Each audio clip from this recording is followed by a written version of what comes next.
Ethan Cole stood outside the iron gates of his sons-in-law's estate with one hand resting lightly against cold black metal, and the other tightening unconsciously around the paper gift bag he had brought because he still believed small gestures mattered. The December air carried the smell of trimmed hedges, fireplace smoke, and wet stone after a light evening rain.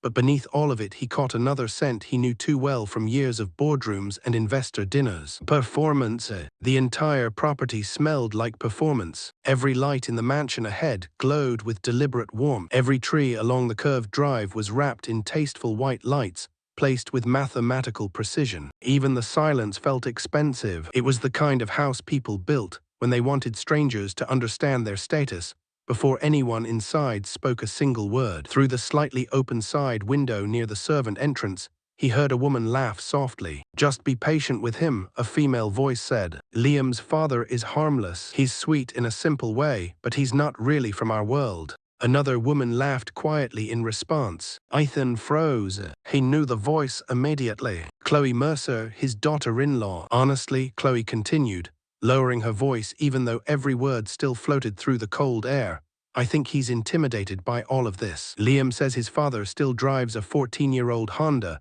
and shops at discount stores. He means well, but you know how people from those backgrounds are. They get overwhelmed around successful people." The second woman murmured something Ethan could not hear clearly. Then Chloe laughed again, softer this time. "I just hope he doesn't embarrass us tonight." The words landed harder than Ethan expected them to. Not because they were cruel. Cruelty was manageable. He had spent decades negotiating contracts with people who smiled while trying to gut each other financially. No, what hurt was the embarrassment in her tone, the quiet shame, the apology she was making for his existence before he had even stepped inside. Ethan slowly removed his hand from the gate. For a few seconds he simply stood there beneath the falling mist, listening to his own heartbeat. 58 years old, founder of one of the fastest-growing cybersecurity firms in the country, owner of investment properties across 3 states, quiet investor in 7 startup companies, net worth somewhere north of $200 million, depending on market fluctuations. And yet tonight, according to his son's wife, he was an old man from the wrong background who needed to be managed carefully so he would not embarrass richer people. A strange sadness moved through him then. Slow, heavy, familiar. Money had done this to nearly everyone who discovered he had it. That was why he hid it 10 years earlier, after selling a government security platform to a defense contractor for more money than he had ever imagined possible. Ethan had learned a lesson uglier than poverty. Poverty made people dismiss you. Wealth made them study you like prey. His former friends suddenly remembered old favors. Relatives he had not spoken to in years called asking for small investments. Women who once ignored him became fascinated by his opinions. Even his ex-wife, who had left him while he was still building his first company, returned with tearful stories about regret and second chances after a financial magazine published his name. He hated all of it, so he disappeared. Publicly, Ethan became a quiet consultant who worked remotely and lived modestly. The luxury cars stayed hidden in private garages owned by the company. The penthouse remained under a corporate trust. He kept the old Honda because it reminded him of years when nobody pretended to love him for anything except who he actually was. Most importantly, his son Liam grew up believing his father was comfortable but ordinary. Ethan had wanted it that way. He wanted Liam to build himself without depending on inherited money. He wanted him to learn dignity before luxury. He wanted his son to understand work before status. Until tonight, Ethan believed he had succeeded. Now he was no longer sure. A butler opened the side entrance before Ethan could knock. The man looked him over once, professionally neutral, but Ethan caught the brief flicker in his eyes. Confusion, mild disappointment,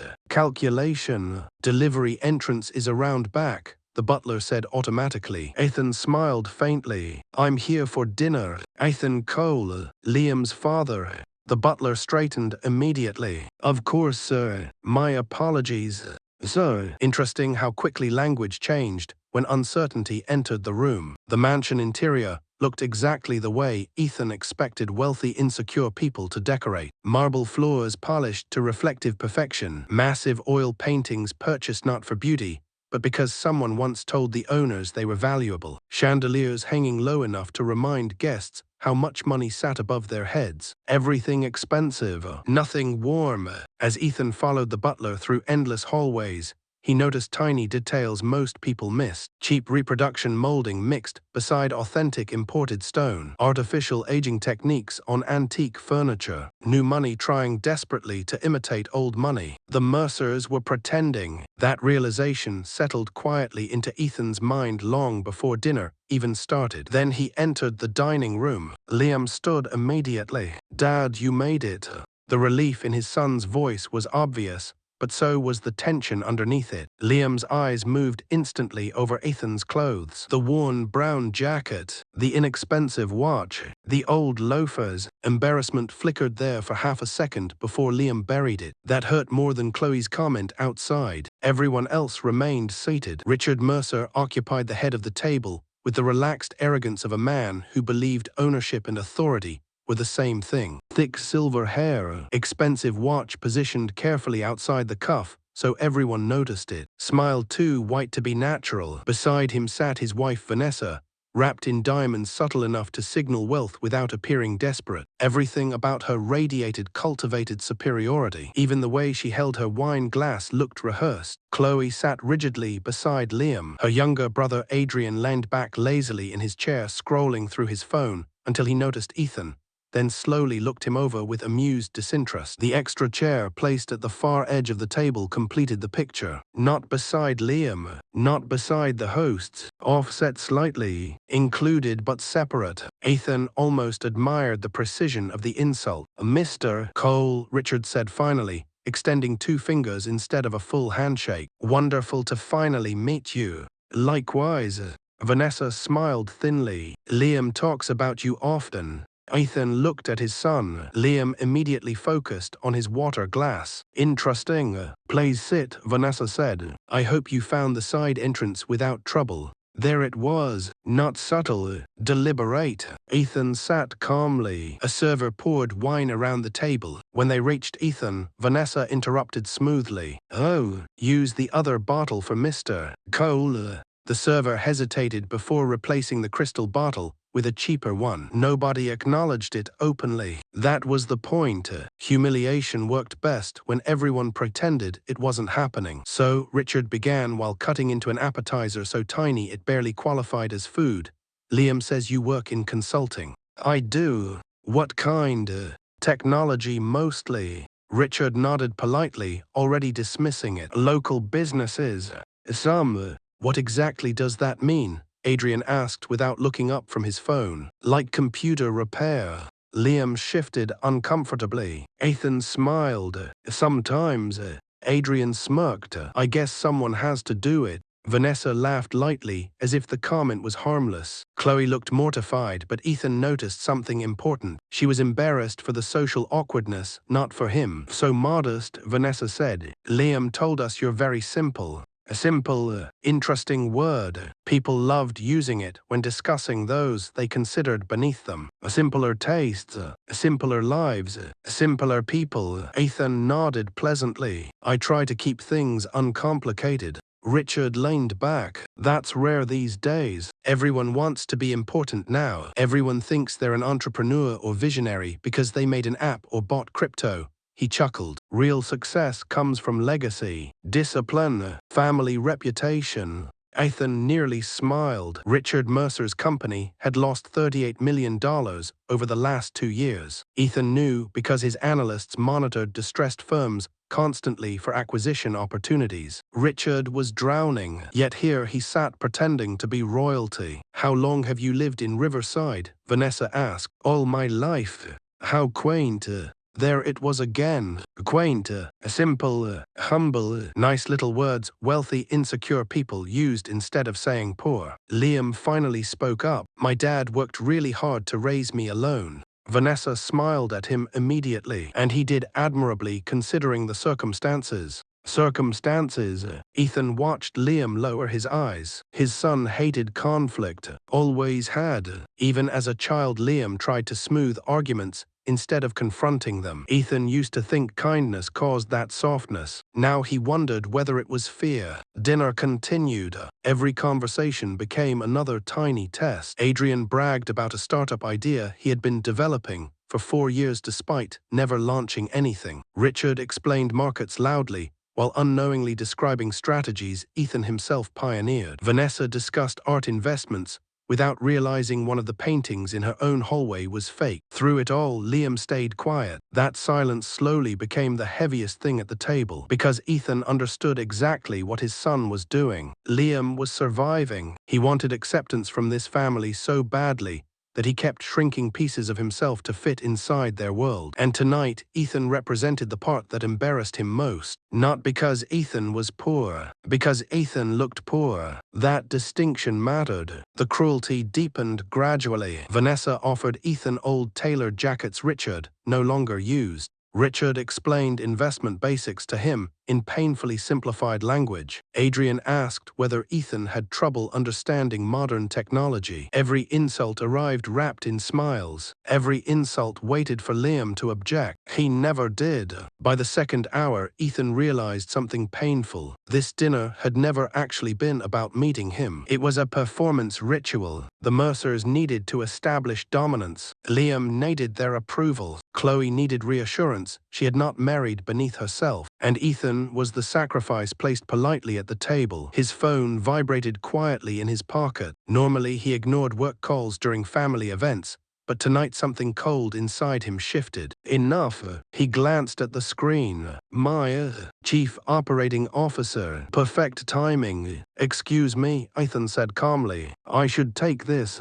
Richard waved dismissively. Business never stops, I suppose. Ethan stepped only a few feet away into the hallway, close enough for every word to carry clearly. Sorry to interrupt dinner, Ethan, she said smoothly, instantly understanding his tone. The Department of Defense approved the revised security proposal. They want to finalize the $42 million expansion Monday morning. Move it to 10:30. Zurich team call runs late. Understood. Also, Morgan Stanley confirmed the acquisition figures. Current valuation estimate is holding around $860 million. Lower than expected. They're using conservative growth projections. And Forbes, they're still requesting an interview about the AI integration project. Decline politely. Again, I prefer privacy. Understood. One more thing. Your attorney said the Aspen property sale closes tomorrow. Congratulations.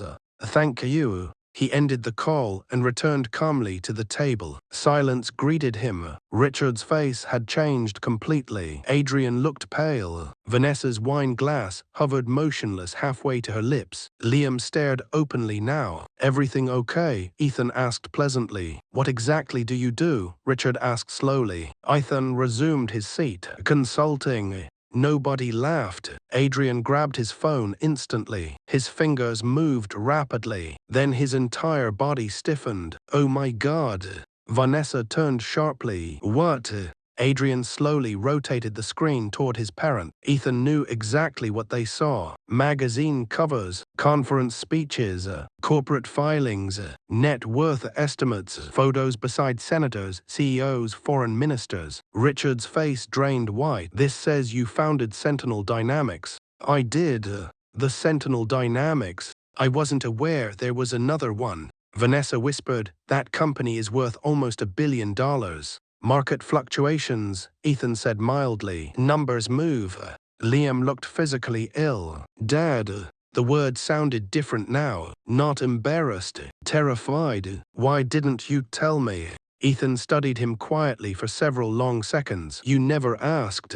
That's not fair. No, Ethan tilted his head slightly. You asked me to use the side entrance tonight. Liam's face collapsed instantly. Nobody spoke. Pressure filled the room slowly now, thick and suffocating. The Mercers had transformed completely within seconds. Ethan watched it happen in real time. Shoulders straightening differently. Smiles recalculating. Tone shifting. Predators becoming salesmen. Richard leaned forward eagerly. Mr. Cole, had we known? That's the point, Ethan interrupted softly. You didn't know. Silence again. Vanessa attempted a smile. There's been a misunderstanding. No, Ethan said calmly. There hasn't.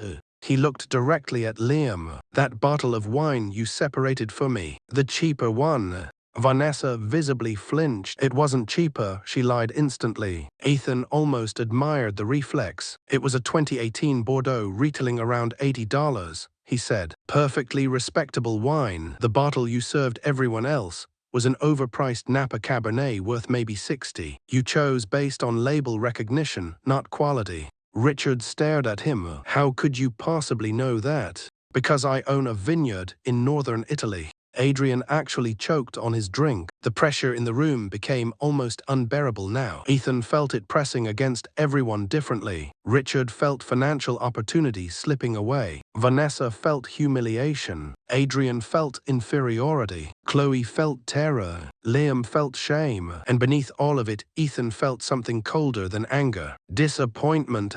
Not because strangers looked down on him, because his son let them. You judged my value within 30 seconds. Ethan continued quietly. Before hearing me speak, before knowing anything real about me, you measured my watch, my car, my clothes, my neighborhood, and my son sat here praying I wouldn't embarrass him. Dad, Liam whispered, no, tonight you listen. The entire table froze. Ethan's voice never rose. That made it worse. When your mother left, he said, looking directly at Liam now, she told me money was the only thing that mattered because money determined respect. I spent 30 years proving her wrong. I built companies quietly. I built wealth quietly. I kept driving that Honda because I wanted my son to understand character before status. His eyes moved slowly across the table. Instead, tonight I watched everyone in this room reveal exactly who they are the moment they believed someone had less than them. Richard attempted recovery. Now hold on. We treated you with hospitality.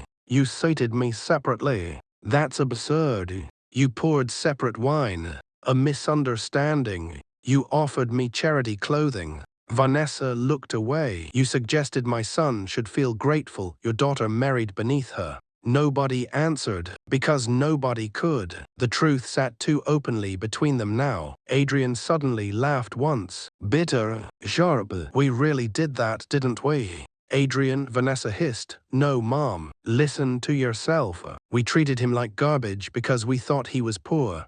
He looked at Ethan with something almost like respect. Honestly, that's kind of incredible. Richard snapped instantly. Enough. No, Adrian shot back unexpectedly. You know he's right. We're drowning in debt pretending we're royalty, while insulting a guy who could literally buy this house tomorrow. Liam looked at Chloe. Is that true? Chloe closed her eyes. Richard stood abruptly. My finances are none of your business. They became my business when you judged my worth using your own. Ethan replied calmly. Vanessa's composure finally cracked then. You humiliated us deliberately.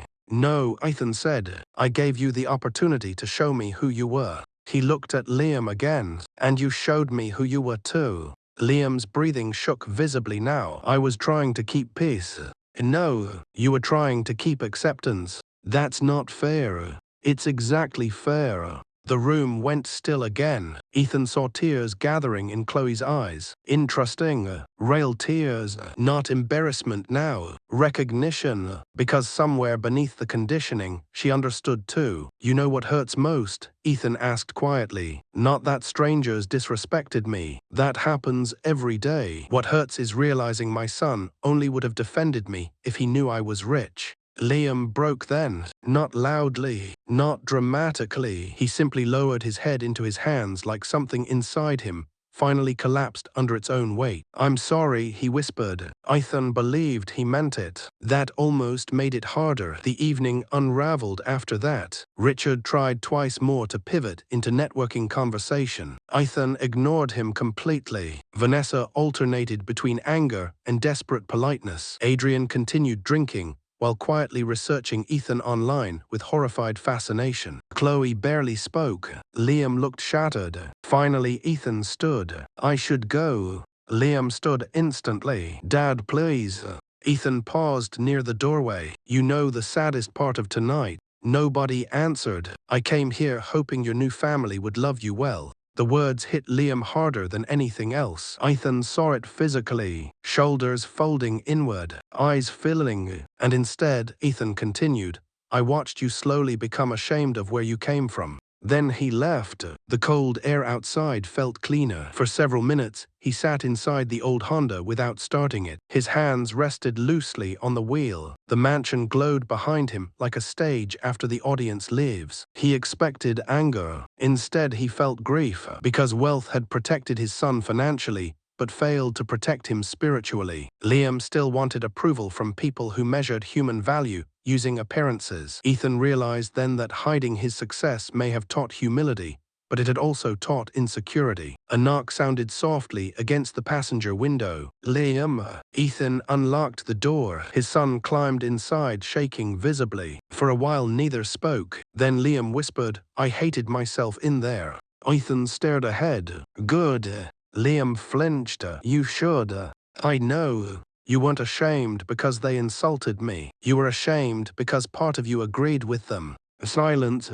Rain tapped lightly against the windshield. I wanted them to like me, Liam admitted finally. I kept thinking if I just fit in enough eventually, they'd fully accept me. And would they? Liam laughed weakly through tears. No. No, because people like that never stop measuring. There's always someone richer, more connected, more impressive. Their entire world depends on hierarchy. Liam wiped his face. I'm sorry. I know, but I don't know how to fix it. Ethan finally looked at him. You stop auditioning. The words settled heavily between them. A moment later, the mansion doors opened again. Chloe emerged slowly into the rain. Gone was the polished social performance from earlier. Makeup streaked, hair falling loose, shoulders shaking slightly from crying. She approached the car carefully. Can I talk to both of you? Ethan nodded once. She entered the backseat quietly. For several seconds, nobody spoke. Then Chloe whispered,